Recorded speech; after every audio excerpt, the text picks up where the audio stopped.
నమస్తే, welcome to TCR channel. ఉపాధ్యాయ అర్హత పరీక్షకు సంబంధించి చైల్డ్ డెవలప్మెంట్ అండ్ పెడగాగి విభాగంలో మనం లెర్నింగ్ అన్న అంశం గురించి పరిశీలిస్తున్నాం. ఇందులో ఈ సెషన్లో స్మృతి, విస్మృతి, మెమరీ అండ్ ఫర్గెట్ అన్న విషయాలను గురించి తెలుసుకుందాం. అభ్యసన సన్నివేశంలో పాల్గొన్నప్పుడు మనం కొన్ని విషయాలను నేర్చుకున్న విషయాలని అవసరాల ఆధారంగా తిరిగి మళ్ళా గుర్తు తెచ్చుకుని ఉపయోగించుకుంటూ ఉంటాం. ఇలా విషయాలను నేర్చుకుని అవసరాలకి మళ్ళా వాటిని ఉపయోగించుకునేటువంటి ప్రక్రియని స్మృతి అంటాం. కాబట్టి ఒక విషయాన్ని తెలుసుకుని నేర్చుకుని దానిని మనసులో నిలుపుకుని అవసరానికి తిరిగి మళ్ళా గుర్తు తెచ్చుకునేటువంటి సామర్థ్యాన్ని స్మృతి అంటారు అని అన్నది మనకు నిర్వచనాల్లో తెలుస్తోంది. కాబట్టి ఇలాంటి స్మృతి ప్రక్రియ ద్వారా మనం పిల్లలు ఒక విషయాన్ని నిరంతరం మనసులో గుర్తుపెట్టుకోవాలి అని అంటే దానికి కొన్ని విధానాలని పద్ధతులని పాటించాల్సి వస్తుంది. అంటే అభ్యసనం సమర్థవంతంగా జరగడం అన్న దాని మీద స్మృతి ఆధారపడి ఉంటుంది. అభ్యసన అనుభవాలు ఎంత అర్థవంతంగా ఉంటాయో, అభ్యసన అనుభవాలు వయసుకు తగినట్లుగా ఉండడం, తర్వాత అభ్యసించేటువంటి విషయం పిల్లల ఆసక్తులకు అభిరుచులకు అనుగుణంగా ఉండడం, ఉపాధ్యాయుడు ఉపయోగిస్తున్నటువంటి బోధనా పద్ధతి సానుకూలంగా ఉండడము, అభ్యసన వాతావరణం ప్రోత్సాహకరంగా ఉండడం, ఇలాంటివన్నీ ఉన్నప్పుడు నేర్చుకున్నటువంటి విషయాలు ఎక్కువ కాలం స్మృతి పదంలో ఉండడానికి అవకాశం కలుగుతుంది. ఈ విషయాలను గురించి స్మృతి ఎలా జరుగుతుందన్న భావనని మొదటిసారి పరిశోధన చేసినవాడు Galton enquiry into human faculty and its development అన్న గ్రంథంలో స్మృతి భావన గురించి వివరించారు. ఆయన ఏమన్నారు అంటే అభ్యసన ద్వారా స్మృతి జరుగుతుంది అని అన్నారు. కాబట్టి స్మృతికి కీలకమైనది అభ్యసన అని మనం అర్థం చేసుకోవచ్చు. అలాగే ఎబ్బింగ్హాస్ అనేటువంటి మనోవైజ్ఞానికుడు స్మృతికి గుర్తుపెట్టుకోవడానికి మర్చిపోవడానికి అంటే విస్మృతికి గల సంబంధం ఏమిటి, పిల్లలు లేదా వ్యక్తులు విషయాలను ఎలా గుర్తుపెట్టుకుంటారు అన్నటువంటి అంశాల మీద పరిశోధన చేసి ఆన్ మెమరీ అన్న గ్రంథాన్ని రాశారు. కాబట్టి పరీక్ష దృష్ట్యా గాల్టన్ రాసినటువంటి enquiry into human faculty and its development అన్న గ్రంథం పేరు, ఎబ్బింగ్హాస్ రాసిన ఆన్ మెమరీ అన్న గ్రంథం పేరు చాలాసార్లు అడిగారు. ఇవి ప్రధానంగా గుర్తుపెట్టుకోవాలి. అయితే ఈ స్మృతి అన్న భావనను మనం తెలుసుకోవాలి అంటే స్మృతిలో అభ్యసనం చాలా కీలకంగా కనిపిస్తుంది. అలాగే ధారణ అన్నది కూడా ముఖ్యమైన అంశం. ఒక విషయాన్ని నేర్చుకున్న తర్వాత దానిని కొంతకాలం పాటు మనసులో నిలుపుకుని ఉండేటువంటి శక్తిని ధారణ అంటారు. ఇప్పుడు పద్యాలు నేర్చుకున్నాం అనుకోండి, పద్యాలు మనకి చిన్నప్పుడు నేర్చుకున్నటువంటి పద్యాలు చాలా కాలం వరకు పెద్దయినా కూడా గుర్తుంటాయి. అలాగే ఎక్కాలు ఇలాంటివన్నీ కూడా మనం చాలాసార్లు నేర్చుకోవడం వల్ల అవి ధారణలో ఉంటాయన్నమాట. అంటే మన స్మృతి పదంలో చెరిగిపోకుండా ఉంటాయి. ఇలా ధారణ ఉండాలి అని అంటే అవి అప్పుడప్పుడు పునఃస్మరణ చేసుకుంటూ ఉండాలి, మళ్ళా తిరిగి గుర్తు తెచ్చుకుంటూ ఉండాలి. ఇలా గుర్తు తెచ్చుకుంటూ ఉండేటువంటి శక్తి మనసులో ఎలా ఉంటుంది అని అన్న దాన్ని తెలుసుకోవాలి. అలాగే గుర్తింపు పద్ధతి, పునరభ్యసనం చేయడం, మళ్ళా తిరిగి చదవడం అన్నటువంటి అంశాలు స్మృతి ప్రక్రియలో కీలకంగా కనిపిస్తాయి. కాబట్టి ఒక విషయం ధారణలో ఉండాలి అంటే మళ్ళా గుర్తు తెచ్చుకుంటూ ఉండడం, మళ్ళా చదువుతూ ఉండడం అన్నవి కీలకం. కాబట్టి తిరిగి గుర్తు తెచ్చుకునేటువంటి పునఃస్మరణని ఎలా లెక్క పెడతారు అని చూస్తే అశాబ్దిక పునఃస్మరణ ద్వారా లెక్క పెడతారు. అంటే పిల్లల్లో అంటే చిన్న పిల్లలు అక్షర జ్ఞానం లేనటువంటి వాళ్ళు, ఇలాంటి వాళ్ళకి బొమ్మల ద్వారా ఇలా చేస్తే దానిని మనం అశాబ్దిక పునఃస్మరణ అంటాం. శాబ్దిక పునఃస్మరణ అంటే అంకెల రూపంలో, పదాలు అక్షరాల రూపంలో చదువు వచ్చిన వాళ్ళకు ఉపయోగించేటువంటి పద్ధతి. ఇందుకోసం మనం ఏం చేస్తామంటే కొన్ని అంశాలను నేర్పుతాం. నేర్పినటువంటి అంశాలలో ఎన్ని అంశాలు గుర్తుకు తెచ్చుకున్నారు అన్న దాని యొక్క శాతాన్ని లెక్కబెట్టి పునఃస్మరణ అన్నదాన్ని చూస్తాం. కాబట్టి గుర్తుకు తెచ్చుకున్న అంశాలు బై అభ్యసించిన అంశాలు ఇంటూ 100 అన్న సూత్రం ద్వారా పునఃస్మరణని లెక్క పెడతారు. ఇది కూడా గతంలో మనల్ని అడిగినటువంటి ప్రశ్న. అలాగే మనం శాబ్దిక పునఃస్మరణని కొలవాలి అంటే రకరకాల పద్ధతులు ఉపయోగిస్తాం. వాటిలో ఒకదాన్ని స్మృతి విస్తృతి అంటాం. అంటే స్మృతి ప్రమాణాన్ని పెంచుకుంటూ పోవడం. మొదట 5 పదాలు, తర్వాత 10 పదాలు, తర్వాత 15 పదాలు, తర్వాత 20 పదాలు, ఇలా పదాలని పెంచుకుంటూ ఎంతవరకు గుర్తుపెట్టుకున్నారు అని అన్నదాన్ని చూస్తాం అన్నమాట.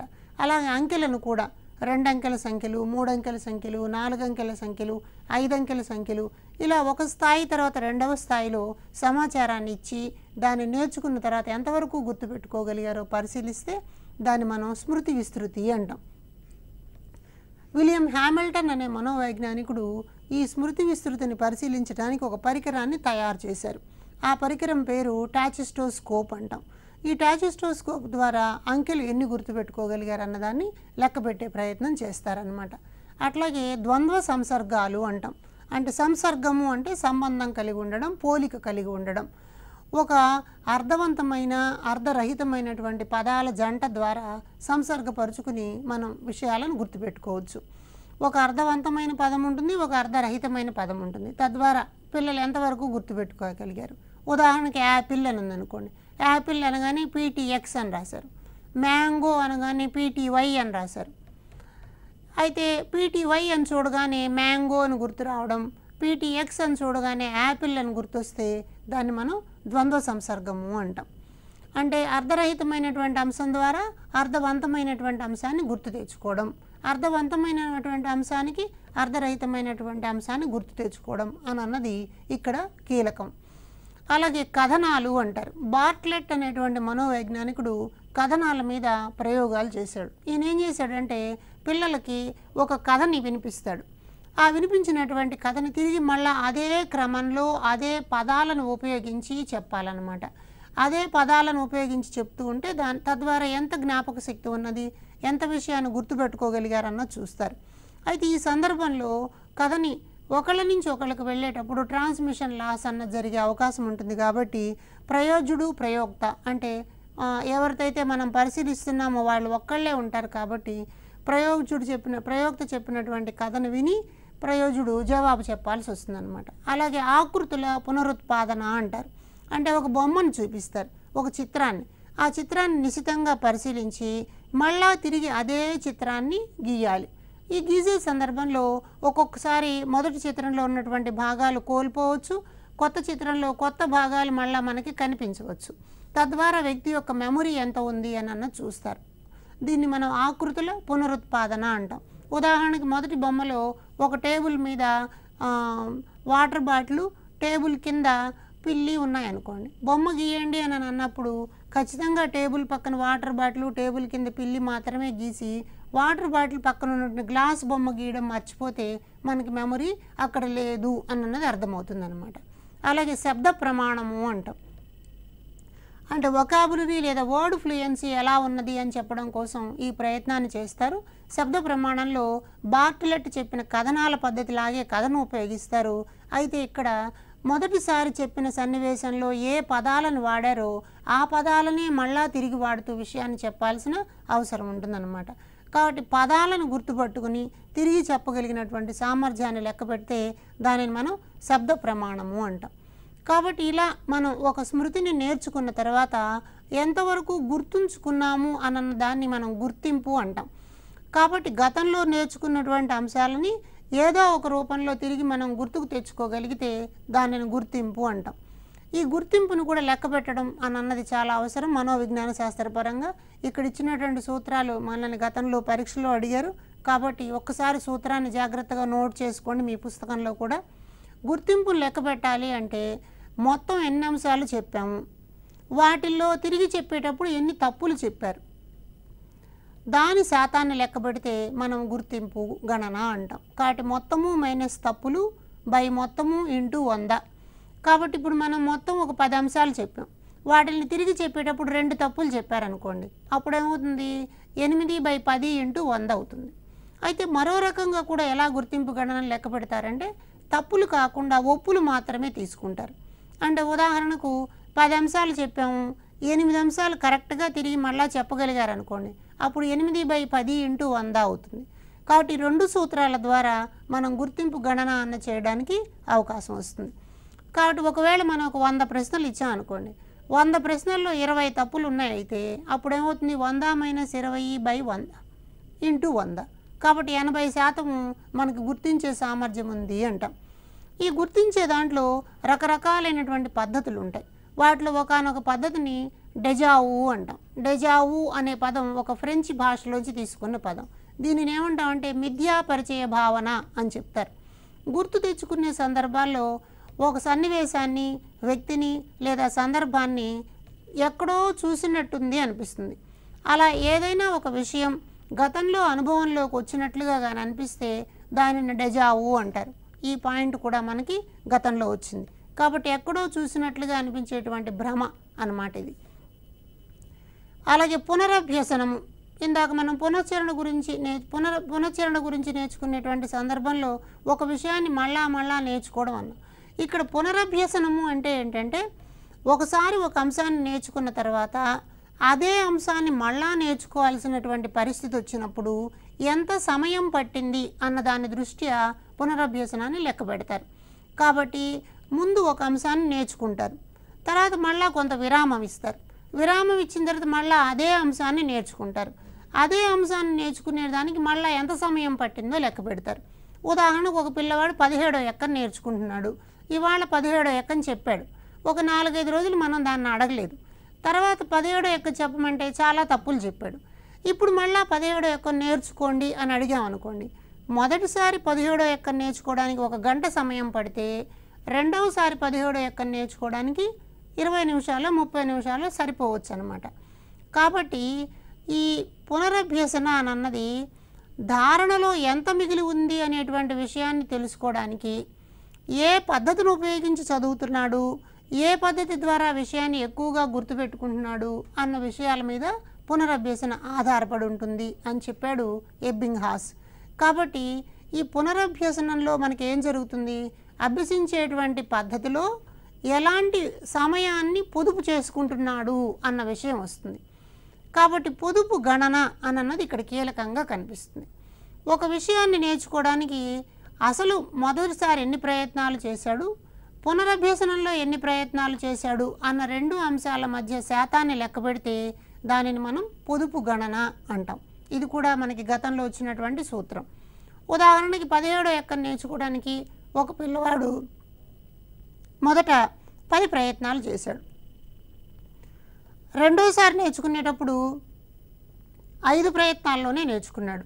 కాబట్టి పొదుపు గణన ఏమవుతుంది, 10 - 5 / 10 × 100. కాబట్టి పొదుపు ఎక్కడొస్తుంది, సమయంలో వస్తుంది. 10 సార్లు నేర్చుకోవడం మొదటిసారి జరిగితే 5 సార్లతోనే నేర్చుకోవడం రెండవసారి జరిగింది.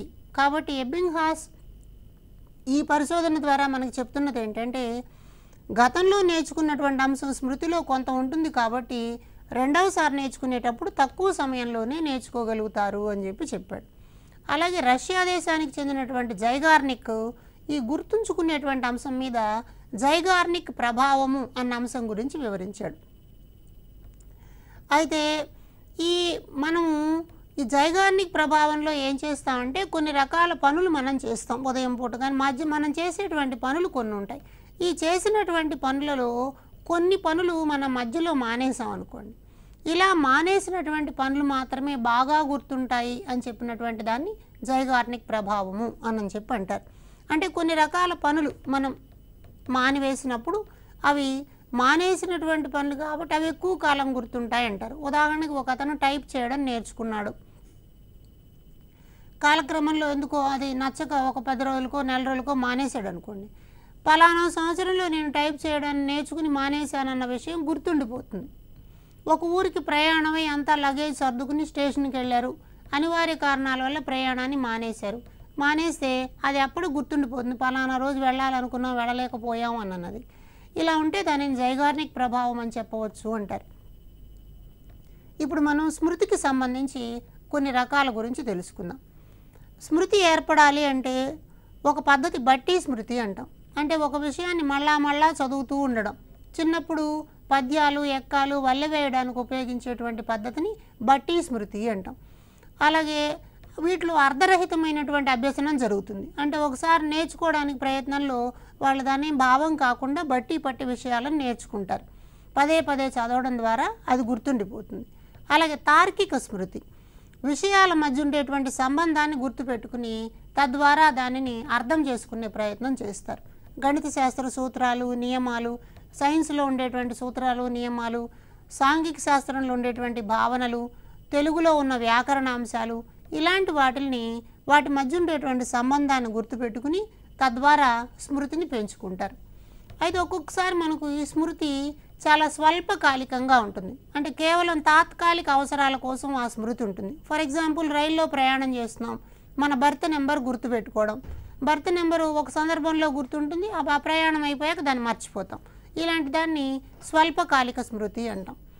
ఇంకొకటి దీర్ఘకాలిక స్మృతి లేదా శాశ్వత స్మృతి, చాలా లైఫ్ టైం గుర్తుండేటువంటి ప్రయత్నం. ఉదాహరణకి మన పుట్టినరోజు అన్నాం అనుకోండి, అది ఎల్లకాలం గుర్తుంటుంది. భారతదేశానికి స్వాతంత్రం ఎప్పుడు వచ్చింది, ఎప్పటికీ గుర్తుండేటువంటి అంశం. ఇలాంటి వాటిని మనము శాశ్వత స్మృతి అంటాం. అలాగే ఉపాఖ్యాన స్మృతి అని ఒకటి మనకు కనిపిస్తుంది. ఇది ఒక వ్యక్తి లేదా సన్నివేశానికి సంబంధించినటువంటి ముఖ్య సంఘటనల్ని గుర్తుపెట్టుకోవడం. ముఖ్య సంఘటనల్ని ఒక వరుస క్రమంలో గుర్తుపెట్టుకుంటే దానిని ఉపాఖ్యాన స్మృతి అంటాం. ఉదాహరణకి భారతదేశ స్వాతంత్ర సంగ్రామం, 1857 తిరుగుబాటు, సహాయ నిరాకరణోద్యమం, క్విట్ ఇండియా ఉద్యమం, భారత స్వాతంత్రం, ఇలా ఒక వరుస క్రమాన్ని కానీ గుర్తుపెట్టుకుంటే ముఖ్య సంఘటనలు గుర్తుపెట్టుకోవడం అంటాం అన్నమాట. అలాగే కొన్ని అర్ధ సంబంధ స్మృతి అంటాం. అంటే సాధారణమైనటువంటి అంశాలన్నీ మనకు గుర్తుంటాయి. అంటే ఫర్ ఎగ్జాంపుల్ నెలల్లో మొదటి నెల ఏంటి అంటే జనవరి అని టక్కుమని చెప్పేస్తాం. ఇవి మనకి రెగ్యులర్గా ఉండేటువంటి అంశాలు కాబట్టి గుర్తుపెట్టుకోవడం తేలికగా కనిపిస్తుంది. అలాగే విధాన స్మృతి అంటాం. తరచూ చేసేటువంటి పనులను గుర్తుపెట్టుకోవడం. కొంతమంది రోజు ఒక రకమైనటువంటి క్రమబద్ధమైన జీవితాన్ని చేస్తూ ఉంటారు కాబట్టి ఆ విధానంలో వెళ్తూ ఉన్నప్పుడు ఉండేటువంటి అంశాలు ఇవి మనకు అన్ఎక్స్పెక్టెడ్గా ఎప్పుడు గుర్తుండిపోతూ ఉంటాయి. ఫర్ ఎగ్జాంపుల్ ఒక వ్యక్తి రోజు ఆఫీస్కి వెళ్ళేటప్పుడు వాకిట్లో ఉండే ఒక మొక్కకి నీళ్లు పోసి వెళ్తాడు అని అనుకున్నాం అనుకోండి, అతను రోజు ఆ పనిని చేస్తాడు. అలాగే మార్నింగ్ వాక్కు వెళ్ళే వాళ్ళు ఒక కర్ర తీసుకుని నడుస్తున్నాడు అనుకోండి, కర్ర లేకపోతే అతను మార్నింగ్ వాక్లో ఖచ్చితంగా గుర్తు తెచ్చుకుని మళ్ళా వచ్చి కర్ర పట్టుకెళ్తాడు అనమాట. అలాగే క్రియాత్మక స్మృతి అంటాం. ఇది చాలా ప్రధానమైనటువంటిది. స్మృతి ఏర్పడే సన్నివేశాలు అభ్యసనానికి అనుభవాలకి ప్రాధాన్యత అని అన్నది ఇక్కడ చాలా స్పష్టంగా కనిపిస్తుంది. ఏదైనా ఒక పనిని యత్నపూర్వకంగా పని చేయడం అంటాం అన్నమాట. అంటే ఒక పని చేయాలి అని అంటే మనం ఒక అంశాన్ని గుర్తుపెట్టుకోవాలి అంటే ఒక పని చేయడం ద్వారా ఆ విషయాన్ని గుర్తుపెట్టుకుంటాం. ఒక పిల్లవాడు సైకిల్ రిపేర్ చేయడానికి నేర్చుకున్నాడు అనుకుందాం, అక్కడ ప్రయత్నపూర్వకంగా యత్నపూర్వకంగా ఒక పనిలో పాల్గొని ఆ విషయాన్ని నేర్చుకుంటాడు. తద్వారా అది ఎప్పటికీ గుర్తుండిపోయేటువంటి అంశం ఉంటుంది. ప్రయోగశాలలో విద్యార్థి ఒక ప్రయోగాన్ని చేస్తాడు. ప్రయోగం చేయడం ద్వారా ఆకులు పత్రహరితం ద్వారా ఆహారాన్ని తయారు చేసుకుంటాయి అని ప్రయోగం చేస్తే పిల్లవాడు ఆ విషయాన్ని ఎప్పటికైనా గుర్తుపెట్టుకుంటాడు. అందుకని తరగతి గది బోధనాభ్యసన ప్రక్రియలలో క్రియాత్మక స్మృతి అన్నదానికి ఎక్కువ ప్రాధాన్యత ఉంటుంది అని మనం అర్థం చేసుకోవాల్సిన అవసరం ఉందన్నమాట. కాబట్టి ఇలా మనం గమనించినప్పుడు ఇంద్రియ చాలక స్మృతి అనేది కూడా ఒక ముఖ్యమైన అంశం. దీనిని మన వాళ్ళు సంవేదన స్మృతి లేదా తక్షణ స్మృతి అని కూడా అంటారు. ఇది ఒక రకంగా స్వల్పకాలిక స్మృతి, అంటే తక్కువ సమయం పాటు గుర్తుంటుంది. కాకపోతే దీంట్లో జ్ఞానేంద్రియాల పాత్ర ఉంటుందన్నమాట. అంటే కన్ను ముక్కు ఇలాంటివన్నీ పనిచేస్తూ ఉంటాయి. ఉదాహరణకు మనం బస్సులో ప్రయాణం చేస్తున్నప్పుడు దారి వెంబడి రకరకాల హోర్డింగ్స్ అడ్వర్టైజ్మెంట్స్ కనిపిస్తాయి, అవి చదువుతాం, కొద్దిసేపు దాని గురించి ఆలోచిస్తాం, తర్వాత అది మర్చిపోతాం. అయితే స్వల్పకాలిక స్మృతి అని అన్నది ఆ అవసరం తీరిందాకా ఉంటుంది. ఇంద్రియ చాలక స్మృతి అని అన్నది కొద్దిసేపు ఉండి వెళ్ళిపోతుంది అన్నమాట. తక్కువ సమయం పాటు మాత్రమే గుర్తుంటుంది. గుర్తుంచుకోవడంలో మరొక ప్రధానమైనటువంటి అంశము కొండ గుర్తులు అంటాం, నిమోనిక్స్ అంటుంటారు. ఈ కొండ గుర్తులు అని అన్నది ఒక సంక్లిష్టమైనటువంటి భావనను కూడా గుర్తుపెట్టుకోవడానికి సరళ రూపాలలోకి మార్చుకుంటారు. మన టెట్ డిఎస్సి అభ్యర్థులు అపీర్ అయ్యేటప్పుడు చాలా విషయాలను ఇలాంటి కొండ గుర్తుల్లోకి మార్చి గుర్తుపెట్టుకునే ప్రయత్నం చేస్తారు. ఉదాహరణకి మనందరికీ తెలుసు విబ్జిఆర్ అని ఉందనుకోండి, వర్ణపటంలో ఉండేటువంటి రంగులని మనం ఒక క్రమంలో గుర్తుపెట్టుకుంటాం. అలాగే డయోడ్ వాల్స్ ఉంటాయి, డయోడ్ వాల్స్ మీద రంగుల వలయాలు కనిపిస్తాయి, దాని వాళ్ళు BB Roy goes to Bombay via gateway అని చెప్పి గుర్తుపెట్టుకుంటారు. అంటే ఆ రంగుల మొదటి అక్షరాలతో బి అంటే బ్లాక్ అని, బి అంటే బ్రౌన్ అని, రాయ్ అంటే రెడ్ అని అలా కూడా గుర్తుపెట్టుకుంటారు. అలాగే మనం తెలుగులో వ్యాకరణము ఛందస్సు రాసేటప్పుడు ఉత్పలమాల చంపకమాల ఈ పద్యాలు గుర్తు రావడం కోసం ఎలాంటి గణ విభజన అక్కడ ఉన్నది, నజభజ జజర చంపకమాల అని చెప్పి మనం అనుకుంటాం. ఇది రావడం కోసం ఏం చేస్తారు, వాళ్ళు గణ విభజనకి ఒక స్లోగన్ లాగా పెట్టుకుని యమాత రాజబాణ సలగం అని రాసి దాని ఆధారంగా ఆ విషయాన్ని గుర్తుపెట్టుకుంటారు. అలాగే రకరకాల అబ్రివేషన్స్ రూపంలో గుర్తుపెట్టుకోవడం కూడా కొండ గుర్తుల్లో ప్రధానమైనటువంటిది. కాబట్టి ఇలాంటి నిమోనిక్స్ ఉపయోగించడం ద్వారా మనం స్మృతిని పెంపొందించుకోవడానికి ప్రయత్నం చేస్తాం. ఇక్కడ చర్చించినటువంటి ఈ అంశాలన్నీ కూడా స్మృతిలో ఉన్నటువంటి రకరకాల అంశాలు, బట్టి స్మృతి, తార్కిక స్మృతి, స్వల్పకాలిక, దీర్ఘకాలిక, ఉపాఖ్యాన, అర్ధ సంబంధ, విధాన స్మృతి, క్రియాత్మక స్మృతి, ఇంద్రియ చాలక స్మృతి, కొండ గుర్తులు, ఇవన్నీ కూడా పరీక్ష దృష్ట్యా చాలా ప్రధానమైనవి. ఉదాహరణలతో అడుగుతారు కాబట్టి భావనను గుర్తుపెట్టుకోండి. ఇప్పుడు నేను చెప్పినటువంటి కొన్ని ఎగ్జాంపుల్స్ ఆధారంగా మీరు విషయాన్ని అర్థం చేసుకునేటువంటి ప్రయత్నం చేయవచ్చు. ఇట్లా మనం ఏం చేస్తాము అంటే నిష్క్రియాత్మకంగా కూడా ఒక స్మృతి ఉంటుంది అని అనుకుంటాం. అంటే విని లేదా చూసి దానిని గుర్తుపెట్టుకుంటాం. ఇందులో చేయడం అన్నది ఉండదు. కాబట్టి ఇలాంటి దాన్ని భూమి సూర్యుడు చుట్టూ తిరుగుతోంది అని చెప్పారనుకోండి, ఆ భావనను అలా గుర్తుపెట్టుకుంటాం. సంసర్గము అంటే సంబంధం కలిగినటువంటి విషయాలను గుర్తు తెచ్చుకునే ప్రయత్నం చేస్తారు. అంటే ఇంతకుముందు పోలిక కలిగినటువంటి విషయాలను తెలుసుకోవడం అని అనొచ్చు అనమాట. ఫర్ ఎగ్జాంపుల్ నిమ్మకాయ అని అన్నారనుకోండి, వెంటనే మనకి సి విటమిన్ అన్నది గుర్తొస్తుంది. 1857 తిరుగుబాటు అని అనగానే ఝాన్సీ లక్ష్మీబాయి గుర్తొస్తుంది. వింగ్స్ ఆఫ్ ఫైర్స్ అనగానే అబ్దుల్ కలాం గుర్తొస్తారు. ఇలా సంసర్గము అంటే పోలిక ఉండేటువంటి అంశాలు చూసినప్పుడు మొదటి అంశాన్ని చూడగానే దానికి పోలిక కలిగిన రెండో అంశం అన్నది గుర్తు రావడం అని అన్నది సంసర్గ స్మృతి. అలాగే రెడింటిగ్రేటివ్ స్మృతి అని ఒక ప్రధానమైనటువంటి స్మృతి కనిపిస్తుంది. ఇదేంటి అంటే ఒక అంశం తిరిగి గుర్తొస్తుంది. అయితే గుర్తు రావడం కేవలం విషయం ఒక్కటే కాకుండా దాని తాలూకు అనుభవాలు, ప్రతిస్పందనలు అన్నీ కూడా గుర్తొస్తే దానిని మనం రెడింటిగ్రేటివ్ స్మృతి అంటాం. అంటే రెడింటిగ్రేటివ్ స్మృతిలో అప్పుడు జరిగినటువంటి సన్నివేశాలు, వ్యక్తులు, వాళ్ళు మాట్లాడిన మాటలు, అప్పుడు అక్కడ ఉన్నటువంటి వాతావరణం, ఆ పరిస్థితులన్నీ కూడా గుర్తొస్తాయి. అంచేత రెడింటిగ్రేషన్ అన్నది ఇక్కడ ప్రధానమైనటువంటి అంశంగా చూడొచ్చు. చిన్న ఉదాహరణకి గాలిపటం అని చూశారనుకోండి, గాలిపటం చూడగానే చిన్నప్పుడు వాళ్ళు గాలిపటం తయారు చేసుకున్నటువంటి సన్నివేశం, అక్కడ జరిగినటువంటి అనుభవాలు, ఇవన్నీ కూడా గుర్తొస్తే దానిని మనం రెడింటిగ్రేటివ్ స్మృతి అని అంటాం. పిల్లలకి తరగతి గదిలో మైండ్ మ్యాపింగ్ అన్న ప్రక్రియని నిర్వహించేటప్పుడు ఈ రెడింటిగ్రేటివ్ స్మృతి చాలా బాగా ఉపయోగపడుతుంది. ఉదాహరణకి ఉపాధ్యాయుడు ఉష్ణోగ్రత అన్న పాఠం చెప్తున్నాడు అనుకోండి, వేడి అన్న భావన గురించి పిల్లలు మీకు తెలిసిన అంశాలు చెప్పండి అన్నప్పుడు పిల్లలు వేడికి సంబంధించి కాఫీ తాగేటప్పుడు వేడిగా ఉందని, లేకపోతే వాళ్ళ ఇంట్లో వేడికి సంబంధించినటువంటి అనుభవాలు ఇవన్నీ చెప్తారు. కాబట్టి మైండ్ మ్యాప్ నిర్వహించే కార్యక్రమంలో రెడింటిగ్రేటివ్ స్మృతి బాగా ఉపయోగపడుతుంది అన్నమాట. ఇలా మనం స్మృతికి సంబంధించి విభిన్న అంశాలని కొలవడం అన్నటువంటి దాన్ని ఎన్ని రకాలుగా ఉంటాయి, పొదుపు గణన ఎలా జరుగుతుంది, గుర్తింపు అనేది ఎలా జరుగుతుంది, ఇవన్నిటిని కూడా మనకి పరీక్ష దృష్టిలో ముఖ్యం. కాబట్టి ఒకసారి ఆ సూత్రాలన్నింటినీ మననం చేసుకోవాల్సిన అవసరం ఉంది. అదేవిధంగా మరొక ముఖ్యమైనటువంటి అంశం ఏంటంటే విస్మృతి అంటాం. విస్మృతి అంటే మరచిపోవడం. ఈ మరచిపోవడంలో మనకి ప్రధానంగా ప్రవర్తనవాద సిద్ధాంతాల్లో మనోవైజ్ఞానిక సిద్ధాంతం ఒకటి కనిపిస్తుంది, మనోవిశ్లేషణ సిద్ధాంతము అంటాం. ఫ్రాయిడ్ అన్న మనోవైజ్ఞానికుడు మనోవిశ్లేషణ సిద్ధాంతం మీద విస్తృతమైన పరిశోధనలు చేశాడు. మానసిక చికిత్సా విధానంలో అదొక ముఖ్యమైన పద్ధతిగా చెప్పాడు. ఈయన ఏమంటాడంటే కొన్ని మానసిక చికిత్సా పద్ధతులలో వాళ్ళ యొక్క మానసిక రోగాన్ని నయం చేయడానికి మరచిపోవడం అన్నటువంటి ఒక విధానాన్ని పాటిస్తాడు.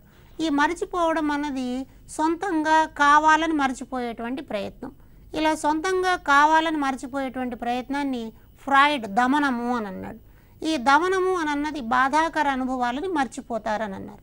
అలాగే మనం స్మృతిలో లాగా విస్మృతిలో కూడా ఏమేమి అంశాలు ఉన్నాయన్న దాన్ని ఒకసారి పరిశీలిద్దాం.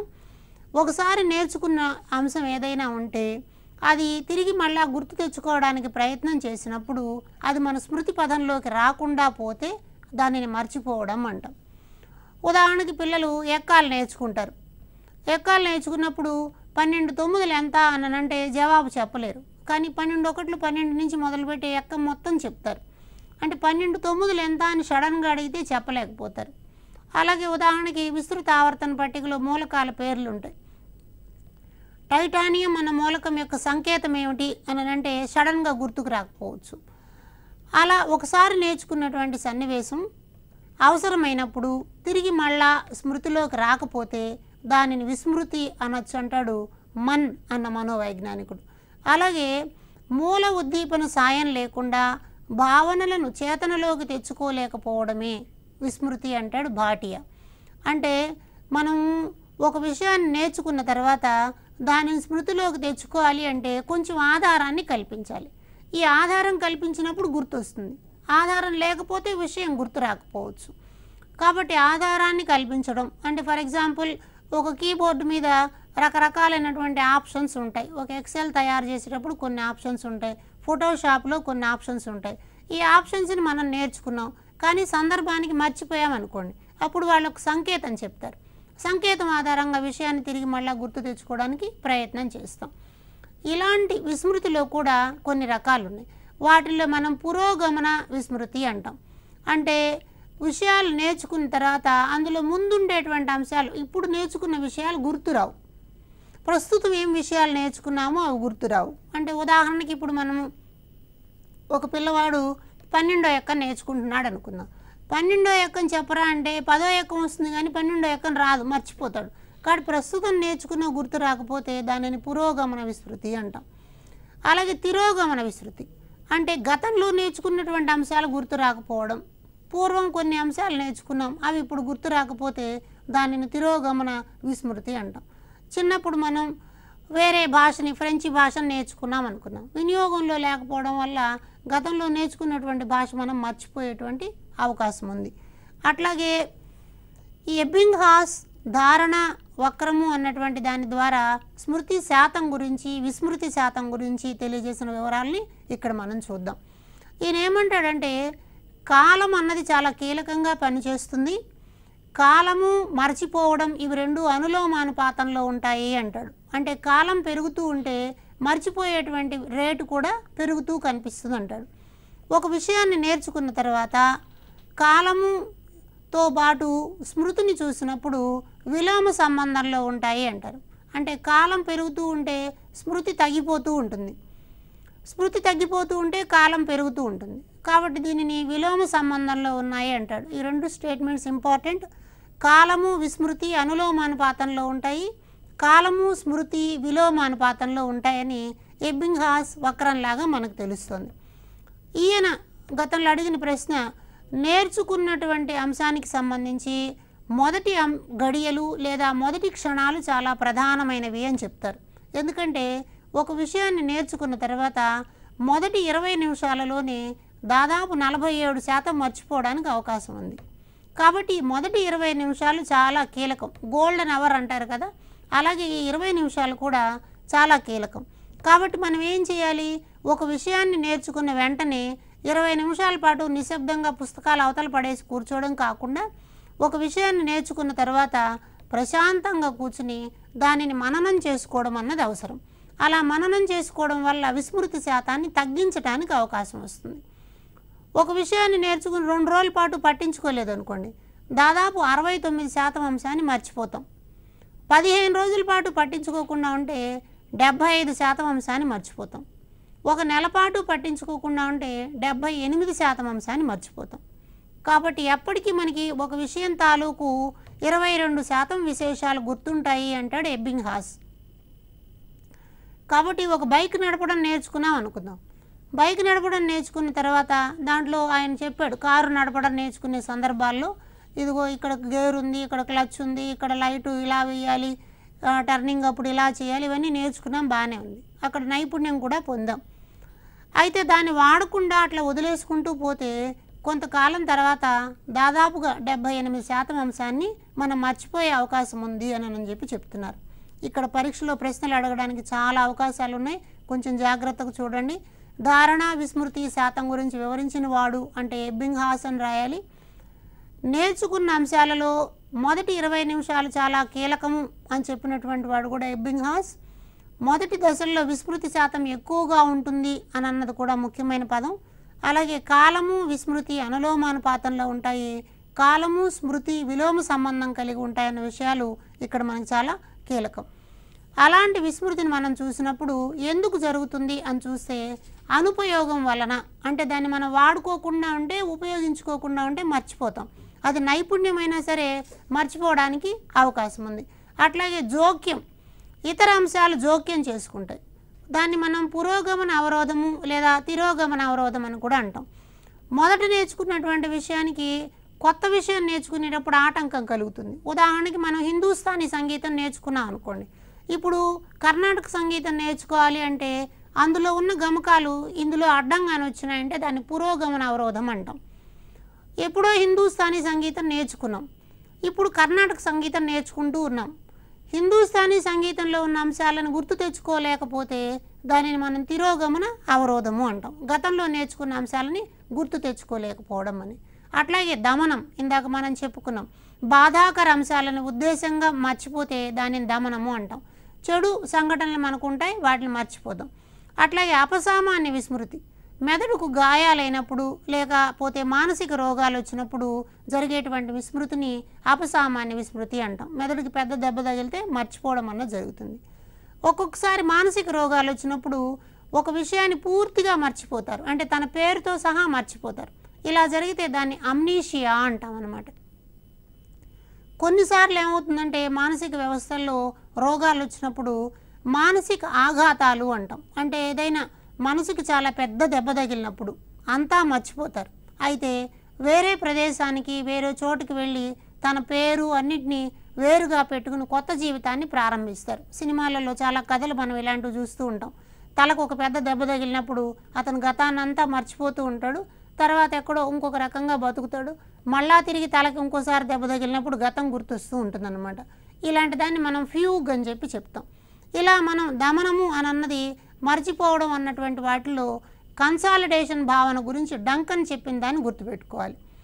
డంకన్ ఏమంటాడంటే నేర్చుకునేటువంటి సన్నివేశాల్లో వెంటనే ఉండేటువంటి కాల ప్రమాణంలో స్మృతి బాగుంటుంది అంటాడు.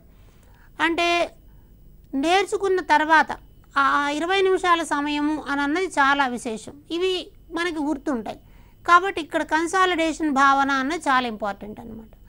అలాగే వాన్ రెస్టార్ఫ్ ప్రభావం అని కూడా ఒకటి ఉంది. అంటే భిన్నంగా ఉండేటువంటి అంశాన్ని గుర్తుపట్టుకోవడం.